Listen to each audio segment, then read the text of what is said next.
नमस्कार प्यारे भाइयों बहनों, कैसे हैं आप लोग। जैसा कि आप सभी जानते हैं कि एमपीएसआई के लिए सिलेबस आ चुका है, परीक्षा का पैटर्न आ चुका है, नई नई नीति आ चुकी है, नई परीक्षा पद्धति आ चुकी है और परीक्षा में एक ऐतिहासिक बदलाव हुआ है। तो आज की इस वीडियो में अपन चर्चा करने वाले हैं कि भाई इस परीक्षा का सिलेबस क्या रहने वाला है। जैसे पिछली वीडियो में हमने बताया परीक्षा का पैटर्न कि आपकी 100 नंबर की प्रीलिम्स होगी, उसके नंबर मेंस में जुड़ेंगे, मेंस जो होगा वो आपका 600 नंबर का होगा। तो आज की इस वीडियो में अपन समझने वाले हैं कि भाई प्रीलिम्स में कहां से प्रश्न पूछे जाएंगे, या फिर मेंस में जो 600 नंबर के प्रश्न आने हैं, 600 प्रश्न आपके सामने आने हैं, वो कहां से आएंगे, क्या माइनस मार्किंग होगी कि नहीं होगी, इन सारे पहलुओं पर अपन चर्चा करने वाले हैं। अब सबसे पहले आप यहां देखिएगा, ये रहा, बहुविकल्पीय प्रश्नों पर प्रारंभिक परीक्षा आयोजित की जाएगी, कोई ऋणात्मक अंक नहीं होंगे। तो जो प्रारंभिक परीक्षा होगी, प्रीलिम्स एग्जाम होगा या प्री एग्जाम होगा, वो बहुविकल्पीय प्रश्नों पर होगा। एक प्रश्न के लिए 4 विकल्प आपके सामने रहेंगे, कोई ऋणात्मक अंक नहीं होंगे, इसमें माइनस मार्किंग नहीं होगी। प्रारंभिक परीक्षा में प्राप्त अंकों की अंतिम चयन में कोई प्रासंगिकता नहीं होगी। इस लाइन को आप अंडरलाइन कर लीजिए। अंतिम चयन में आपकी प्रारंभिक परीक्षा में आपके कितने नंबर आएंगे, इसकी कोई प्रासंगिकता नहीं होगी अंतिम परीक्षा में। यह सिर्फ क्वालिफाइंग है। अब क्वालिफाइंग कितने, मतलब कितने नंबर लाएं तो क्वालिफाई हो जाएं, यह तय करेगा बाद में। कैसे, जैसे अगर मान लो 500 पद निकले हैं तो 10 गुना अभ्यर्थियों के लिए मेंस के लिए बुलाया जाएगा, 10 गुना अभ्यर्थियों को। तो आपको उन 10 गुना अभ्यर्थियों में आने हैं, मतलब 500 के 10 गुना 5000 हुए, तो आपको उन 5000 में आने हैं। चाहे लिस्ट फिर 95 जाए, चाहे 90 जाए, चाहे 85 जाए, चाहे 80 जाए, चाहे 60 जाए। इतनी बात से मुझे लगता है आप सहमत होंगे। प्रारंभिक परीक्षा जिसकी अवधि 2 घंटे की होगी तथा निम्नलिखित विषयों में से 100 प्रश्न पूछे जाएंगे। तो आपके सामने 2 घंटे रहेंगे और 100 प्रश्न आपसे पूछे जाएंगे। क्या, देखिए, हिंदी भाषाई बोध, तो इसमें हिंदी आनी है सबसे पहले। देखिए, जो 10 विषय लिख रखे हैं, इनसे प्रश्न आएंगे। हालांकि अभी यह नहीं बताया गया है कि किस विषय से कितने प्रश्न आएंगे। हो सकता है किसी विषय से प्रश्न ज्यादा आ जाए, किसी विषय से प्रश्न कम आ जाए, ऐसा भी हो सकता है। लेकिन फिलहाल तो आप ये समझिए कि प्रश्न आपके सामने कहां से आएंगे। हिंदी भाषाई बोध, दूसरा देखिए अंग्रेजी भाषाई बोध, तीसरा देखिए आप विश्लेषणात्मक क्षमता, चौथा है इतिहास, 5वां भूगोल, 6वां विज्ञान। विज्ञान भी अपने आप में बहुत विस्तृत है भाई साहब, इसमें फिजिक्स भी है, केमिस्ट्री भी है, बायोलॉजी भी है। तो इन सभी से उन्होंने सिर्फ इतना लिख रखा कि भाई विज्ञान से प्रश्न पूछे जाएंगे। इसके आगे देखिए 7वीं जो यूनिट है वो है आपकी नागरिक शास्त्र, तो यहां से प्रश्न आएंगे। और देखिए बुनियादी कंप्यूटर ज्ञान, मतलब बेसिक कंप्यूटर से भी प्रश्न पूछे जाएंगे। रीजनिंग और करंट अफेयर्स, करंट अफेयर्स उन्होंने लिख नहीं रखा है, लेकिन कह देते हैं आपसे कि जो आपकी करंट अफेयर्स होगी वो भाई साहब समसामयिक मुद्दे जो रहेंगे वो वैश्विक लेवल के रहेंगे। आप इस भ्रम में मत रहना कि सिर्फ भारत की करंट अफेयर्स पूछी जाएगी। अब यहां से देखेंगे अपन मुख्य परीक्षा का सिलेबस या मेंस परीक्षा का सिलेबस, कि भाई मुख्य परीक्षा में आपका क्या सिलेबस रहने वाला है। यह रही मुख्य परीक्षा। मुख्य परीक्षा का अपन यहां से सिलेबस समझेंगे।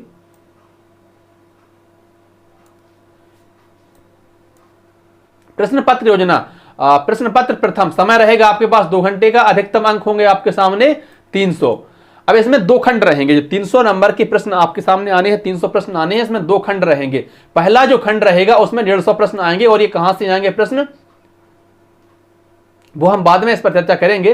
देखिए, प्रत्येक खंड में वस्तुनिष्ठ प्रश्न पूछे जाएंगे, सभी प्रश्न अनिवार्य होंगे। ये लाइन आप विशेष रूप से समझिए, उन्होंने कहा है सभी प्रश्न अनिवार्य होंगे। तो जितने प्रश्न हमारे सामने आएंगे, मान लो 150 प्रश्न हैं, 300 प्रश्न हैं, 600 प्रश्न हैं, क्या हमें सभी करने हैं, किसी प्रश्न को छोड़कर नहीं आ सकते। इसमें लिख रखा है गलत उत्तरों के लिए ऋणात्मक अंक होंगे। तो भाई साहब इसमें माइनस मार्किंग भी है। यह रहा कि माइनस मार्किंग भी होनी है और आपकी जो है सभी प्रश्न आपको अनिवार्यता करने भी हैं। जिस भी प्रश्न पत्र में माइनस मार्किंग होती है वहां पर सभी प्रश्न अनिवार्य करना अगर हो गया तो जो प्रश्न आपको नहीं आ रहे हैं आपको वो भी करने पड़ेंगे, और हो सकता है वो गलत हो जाए। तो जो आपको प्रश्न आ रहे थे उनमें से आपका नुकसान हो जाएगा। अब इसको मैंने बहुत लोगों से बात की, लोग इसको समझ नहीं पा रहे हैं या हम नहीं समझ पा रहे हैं, क्या है वो तो बाद में देखा जाएगा। अब इसमें ऐसा भी हो सकता है कि जैसे सभी प्रश्न अनिवार्य होंगे, इसका मतलब है कि आपके सामने अथवा में प्रश्न नहीं दे रखे होंगे कि इनमें से कोई 10 में से कोई 6 कर दो, 10 में से कोई 5 कर दो। ऐसा नहीं होगा, सभी प्रश्न करना कंपलसरी होंगे। नहीं करते हैं तो नुकसान आपका होगा। मुझे लगता है कि इतनी ही बात है, इसमें ज्यादा दिमाग लगाने की आवश्यकता नहीं है। अब देखिएगा प्रश्न पत्र द्वितीय, जो कि जिसमें 300 प्रश्न आपके सामने आएंगे और इसमें भी आपके 2 इकाइयों में बटे रहेंगे 150 प्रश्न। नाम इन्होंने इसका दे रखा है GS1 GS2। अब देखिए पहले प्रश्न पत्र में आपसे क्या पूछा जाना है, 150 नंबर की तो आपसे इतिहास पूछी जानी है। इतिहास और भारतीय समाज कितने नंबर का, 150 नंबर का, 150 प्रश्न। अब इसमें भी कहां से प्रश्न आएंगे, देखिए भारतीय इतिहास, हड़प्पा सभ्यता, मौर्य साम्राज्य, मतलब बिल्कुल शुरुआत से हड़प्पा सभ्यता, मौर्य साम्राज्य, गुप्त साम्राज्य, हर्षवर्धन, 11वीं से 14वीं शताब्दी तक उपमहाद्वीप में आए यात्रियों द्वारा दिए गए सामाजिक जीवन के विवरण, भक्ति सूफी परंपराएं, विजयनगर साम्राज्य, मुगल साम्राज्य, ईस्ट इंडिया कंपनी और भारत में उपनिवेशवाद, 1857 का विद्रोह, उपनिवेशिक नगरीकरण तथा नगर योजना, महात्मा गांधी और राष्ट्रीय आंदोलन, संविधान का निर्माण। तो यहां से आपकी ये तो एक पहली यूनिट हो गई। इतिहास मतलब हड़प्पा सभ्यता से लेकर संविधान के निर्माण तक का पूरा इतिहास आपको पढ़ना पड़ेगा, बताना पड़ेगा, तब जाकर कहीं बात बनेगी। बहुत सारे अभ्यर्थियों का ये कहना है कि भाई ये एमपीएसआई का नहीं यूपीएससी का सिलेबस ज्यादा लगता है। आपको इसके बारे में क्या सोचते हैं कमेंट करके बताइएगा, आप चर्चा करेंगे इस पर। फिर देखिए दूसरी जो यूनिट है उसमें कहां से प्रश्न आने हैं। स्वतंत्रता के बाद देश के भीतर समेकन और पुनर्गठन, जो एकीकरण हुआ था, बहुत सारी रियासतों को एक किया गया था, उसके बारे में। देखिए भारतीय समाज की मुख्य विशेषताएं और भारत की विविधता, क्योंकि आप सब जानते हैं कि भारत एक विविधताओं का देश रहा है। बहुत सारी यहाँ भाषाएं हैं, बोलियां हैं, जाति है, धर्म है, सब प्रकार के। उसके बाद भी अपना एक भारत है, श्रेष्ठ भारत है। अगली देखिए चौथी इकाई है भारत एवं मध्य प्रदेश की जनसांख्यिकी, मध्य प्रदेश की जनजातियां, तो मध्य प्रदेश भी इसी में आएगी। और देखिए पांचवी यूनिट जो आपकी रहेगी महिलाओं और महिला संगठन की भूमिका, जनसंख्या एवं संबंध मुद्दे, गरीबी और विकासात्मक मुद्दे, शहरीकरण और उनकी समस्याएं और उनके उपचार। और छठी इकाई जो रहेगी आप भारतीय समाज पर वैश्वीकरण का प्रभाव। तो कुल मिलाकर पहले भाग में या भाग का में 6 इकाई आपसे पूछी जाएंगी। इन 6 इकाइयों से 150 प्रश्न आने हैं। किस इकाई से कितने प्रश्न आएंगे नहीं पता, लेकिन इन 6 इकाइयों से 150 प्रश्न आने हैं, ये तय है।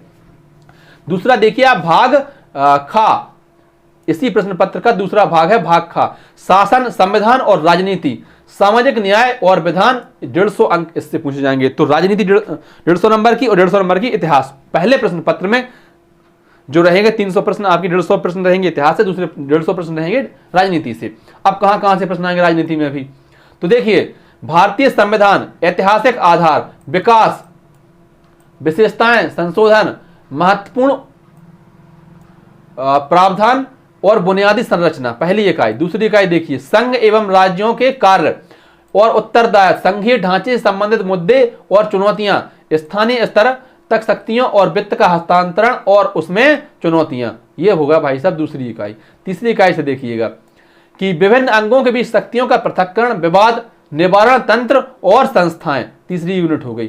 चौथी यूनिट संसद और राज्य विधायिका संरचना, कामकाज, कारोबार का संचालन, शक्तियां और विशेषाधिकार और इनसे उद्भूत होने वाले मुद्दे।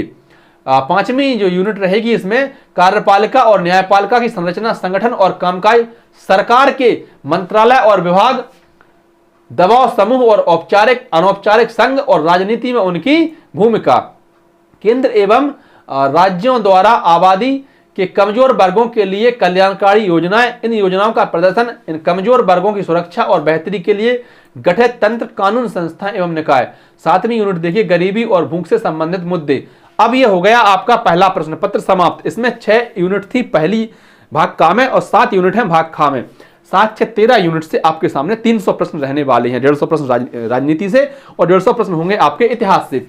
अब देखिएगा आप दूसरा प्रश्न पत्र, ये लिखा है प्रश्न पत्र 2, ये भी आपका जो है 300 नंबर का होगा और इससे भी, इसमें भी 2 इकाइयां हैं, भाग का है और भाग खा है, मतलब 2 भाग हैं। जो पहला भाग रहेगा करंट अफेयर्स। करंट अफेयर्स फिर कहता हूं ना सिर्फ भारत की बल्कि वैश्विक स्तर की करंट अफेयर्स आपको पढ़नी पड़ेगी। करंट अफेयर्स, प्रौद्योगिकी, आर्थिक विकास, पर्यावरण और आंतरिक सुरक्षा, ये कितने नंबर की हो गई आप कहेंगे 150 नंबर की हो गई। तो सबसे पहले तो आपकी करंट अफेयर्स है। करंट अफेयर्स के बाद करंट अफेयर्स में हर एक चीज आ जाती है, नियुक्तियां आ जाती हैं, निधन आ जाती हैं, पुरस्कार आ जाते हैं, खेल से, हर जगह से, विज्ञान प्रौद्योगिकी से हर जगह से प्रश्न उसमें पूछे जाते हैं। दूसरी इकाई देखिए विज्ञान एवं प्रौद्योगिकी, विकास एवं अनुप्रयोग और रोजमर्रा के जीवन पर इसका प्रभाव, तो विज्ञान से प्रश्न आएंगे।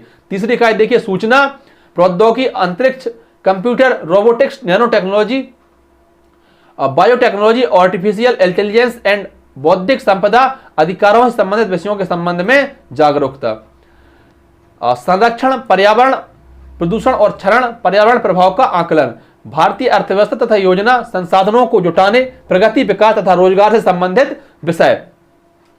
और 6वीं यूनिट देखिए आप कि नवीन तकनीकी जैसे सूचना और संचार तकनीकी, सुदूर संवेदन, अंतरिक्ष, GIS, GPS, जैव प्रौद्योगिकी, नैनो तकनीकी, पुलिसिंग, यातायात, स्थानिक नियोजन, गृह एवं क्रीड़ा आदि क्षेत्र में इनके अनुप्रयोग। 7वीं जो यूनिट है वो है परंपरागत और गैर परंपरागत नवीकरणीय ऊर्जा।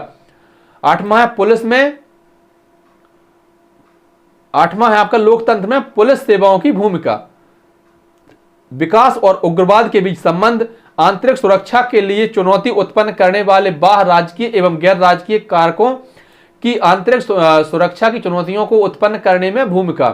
11वीं इकाई है इसमें संचार नेटवर्क के माध्यम से आंतरिक सुरक्षा को चुनौती, आंतरिक सुरक्षा चुनौतियों में मीडिया और सामाजिक नेटवर्किंग साइटों की भूमिका, साइबर सुरक्षा की बुनियादी बातें, धन शोधन और इसको रोकना। अब देखिए ये नई चीजें ऐड होती जाती हैं क्योंकि जब जैसे मुद्दे सामने आते हैं उसी प्रकार से चीजें जो है वो ऐड होती जाती हैं।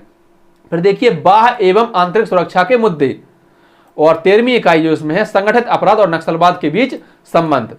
भाग खा, ये 150 प्रश्न हो गया भाग का के, जिसमें आपकी करंट अफेयर्स है और पुलिसिंग है, बेसिक चीजें हैं जो आपको हर एक पुलिस अधिकारी को इतना तो ज्ञान होना चाहिए, बहुत बेसिक चीजें हैं। भाग खा देखिए इसमें क्या है, तर्क एवं अंकों की व्याख्या। तो ऐसा नहीं है कि इसमें इन्होंने मैथ रीजनिंग वालों को दुखी कर दिया है, नहीं भाई, मैथ रीजनिंग की भी इसमें प्रासंगिकता है, जरूरत है। देखिए आधार, संख्याएं और सांख्यिकी, अंक और उनके संबंध और प्रायिकता, पहली इकाई। दूसरी इकाई देखिए आंकड़ों का प्रबंधन एवं व्याख्या, चार्ट, ग्राफ, तालिका, तथ्यांकी, पर्याप्तता आदि, माध्य, माध्यिका, बहुलक और मानक विचलन। तीसरी इकाई देखिएगा कि अनुपात और समानुपात इकाई विधि। चौथी इकाई है लाभ एवं हानि, प्रतिशत, छूट, साधारण और चक्रवृद्धि ब्याज। 5वीं इकाई में क्षेत्रमिति, क्षेत्रफल, परिमाप, आयतन। और 6ठी इकाई है कि तार्किक शक्ति, विश्लेषणात्मक क्षमता और समस्या समाधान। तो ये आपकी रीजनिंग हो गई और मैथ हो गया। अब एक बार फिर से सुन लीजिए, जो प्रीलिम्स आपका रहने वाला है उसमें 100 प्रश्न आएंगे 10 अलग अलग विषयों से। जो मेंस होगा उसमें 2 पेपर होंगे 300 विषय के। पहले पेपर में 2 भाग होंगे, भाग का और भाग खा। भाग का में रहेगा आपका इतिहास, भाग खा में रहेगी आपकी राजनीति। दूसरे पेपर में भी भाग का और भाग खा 150 नंबर अर्थात 300 नंबर का होगा। इसमें पहले भाग में रहेगा करंट अफेयर्स और बेसिक पुलिसिंग या बेसिक जानकारी, और भाग खा में रहेगा आपका मैथ और रीजनिंग। ये हो गया आपका जो है पूरा सिलेबस। अब आप एक काम कीजिए, सिलेबस को का प्रिंट आउट निकलवा कर रख लीजिए आपके पास, और जो प्रिंट आउट के आधार पर या सिलेबस के आधार पर ही आप अपनी तैयारी को आगे बढ़ाइए, क्योंकि सिलेबस बहुत विस्तृत है और पढ़ने के लिए दुनियादारी की चीजें हैं, कहां तक पढ़ते रहेंगे, तो बहुत बड़ा है। अगर आप सिलेबस के अकॉर्डिंग पढ़ते हैं तो यकीनन आपको इसका बहुत फायदा होगा। धन्यवाद प्यारे भाइयों बहनों। अब रहा फिजिकल, तो फिजिकल अपन बहुत विस्तार से अगली वीडियो में समझेंगे। वीडियो आपको अच्छी लगी हो तो वीडियो को लाइक कर दें, अपने अन्य साथियों तक, सहयोगियों तक साझा कर दें, और जो चैनल पर नए हो तो चैनल को सब्सक्राइब कर दें। आभार।